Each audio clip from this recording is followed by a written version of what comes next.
تم اقرار کرتے ہو کہ اللہ اور ہر چیز کا مالک ہے. اس کے کیا معنی؟ اس کے معنی یہ ہیں کہ تمہاری جان تمہاری اپنی نہیں، خدا کی ملک ہے. تمہارے ہاتھ اپنے نہیں، تمہاری آنکھیں اور تمہارے کان اور تمہارے جسم کا کوئی عضو تمہارا اپنا نہیں. یہ زمینیں جن کو تم جوتتے ہو، یہ جانور جن سے تم خدمت لیتے ہو، یہ مال اسباب جن سے تم فائدہ اٹھاتے ہو، ان میں سے بھی کوئی چیز تمہاری نہیں. ہر چیز خدا کی ملک ہے اور خدا کی طرف سے عطیے کے طور پر تمہیں ملی.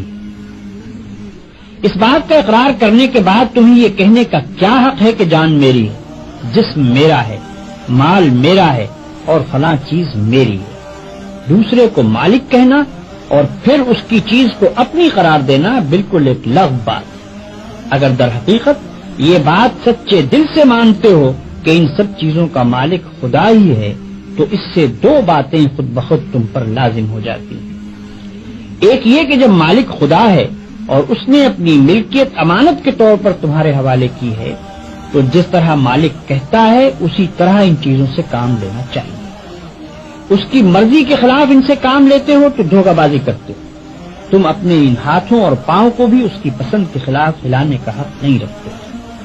تم ان آنکھوں سے بھی اس کی مرضی کے خلاف دیکھنے کا کام نہیں لے سکتے. تم کو اس پیٹ میں بھی کوئی ایسی چیز ڈالنے کا حق نہیں ہے جو اس کی مرضی کے خلاف ہو. تمہیں ان زمینوں اور ان جائیدادوں پر بھی مالک کے منشا کے خلاف کوئی حق حاصل نہیں ہے.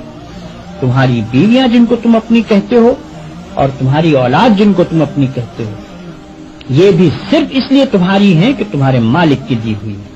لہذا تم کو ان سے بھی اپنی خواہش کے مطابق نہیں بلکہ مالک کے حکم کے مطابق ہی برتاؤ کرنا چاہیے. اگر اس کے خلاف کرو گے تو تمہاری حیثیت غاصب کی ہوگی. جس طرح دوسرے کی زمین پر قبضہ کرنے والے کو تم کہتے ہو کہ وہ بے ایمان ہے، اسی طرح اگر خدا کی دی ہوئی چیزوں کو تم اپنا سمجھ کر اپنی مرضی کے مطابق استعمال کرو گے یا خدا کے سوا کسی اور کی مرضی کے مطابق ان سے کام لوگے تو وہی بے ایمانی کا الزام تم پر بھی آئے گا.